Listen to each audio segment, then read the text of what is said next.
السلام عليكم بنات، كي دايرين؟ لاباس عليكم؟ كنتمنى كاملين تكونوا بخير وعلى خير وبصحه جيده، ومرحبا بكم في فيديو جديد على قناتي افكار بسيطه مع اسومه.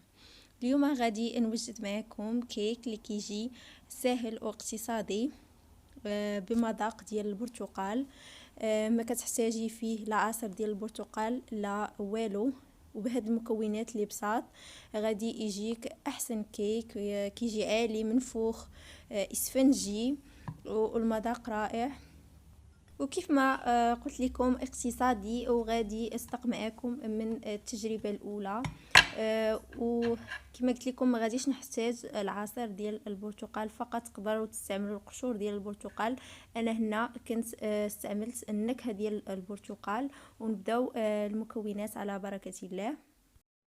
اول حاجه غادي نحتاج جوج بيضات حجم كبار، درجه حراره المطبخ. وغنحتاج ربع كاس ديال العنبه ديال الزيت النباتي، وكاس ديال الحليب ديال العنبه، وكاس ديال السنيده.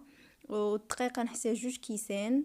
وهنايا عندي النكهه ديال البرتقال، وعندي جوج فانيات وخماره وحده. وهنايا عندي داك القريضه ديال الشكلاط ديال كوكيز.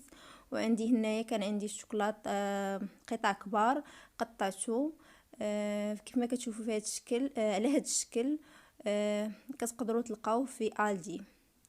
المهم ندوز باش غادي نوجد معكم الكيك.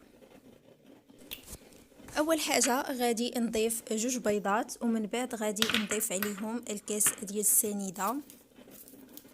المهم الكاس ديال السنيده يكون عامر شويه. ومن بعد غادي نضيف عليه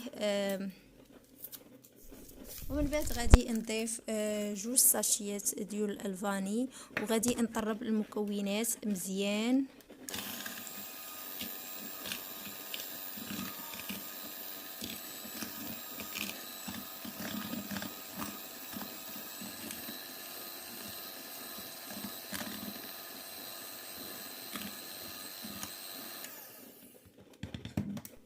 من بعد ما حصلت على هذا الخليط منسجم، غادي نضيف 4 كاس ديال الزيت النباتي. ومن بعد غادي نضيف عليه الكاس ديال الحليب.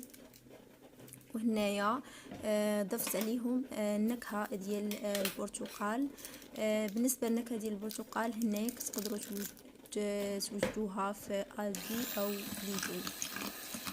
كتعطي واحد نكهه واعره بحال دايره العصير ديال البرتقال.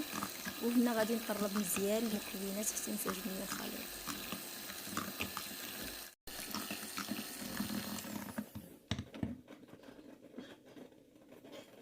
وهنا غادي نبدا كنضيف الدقيق تدريجيا بشويه بشويه. هنا قلت لكم بالنسبه للدقيق درت جوج كيسان ديال العنبه ديال الدقيق. هنا ضفت عليهم الخميره ديال الحلوه. ومن بعد غادي نكمل في التضراب ديال الخليط مزيان. وبشويه بشويه غادي نبدا كنضيف في داك الدقيق اللي بقى، ونكمل بهذه الطريقه.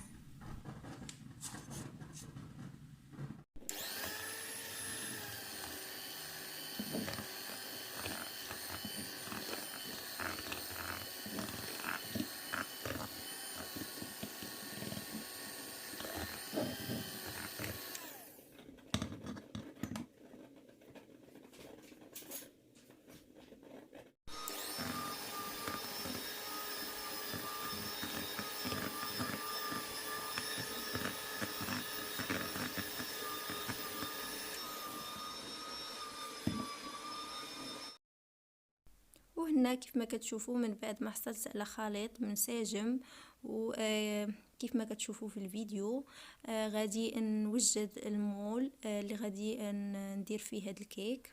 من بعد ما دهنته بشويه ديال الزبده ورشيته بشويه ديال الدقيق، غادي نضيف عليه تدريجيا بشويه بشويه داك الكيك باش يجي قد في الحجم، يعني ما تجيش جهه طالعه وجهه هابطه. هنا غادي نضيف هذوك القطع ديال الشوكولات اللي قلت لكم خليتهم قرادي كبار. ومن بعد غادي نعاود نضيف داك الخليط من الفوق. ومن بعد كيف ما قلت لكم ضفت هذاك الخليط اللي كان باقي ليا متبقي عندي، وهذوك القطع ديال الشوكولاط غادي يجيو الوسط ديال الكيك باش يذوبوا وغيعطوا واحد المذاق. وهنايا غادي نضيف دوك القطع ديال الشوكولاط ديال الكوكيز باش نزين بهم من الفوق. يمكن ليا غتقولوا لي انه الشكل ديال الكيك غيجي من التحت، انا بغيت نديرها بهذه الطريقه، يعني يجي كما غادي تشوفوا في الشكل.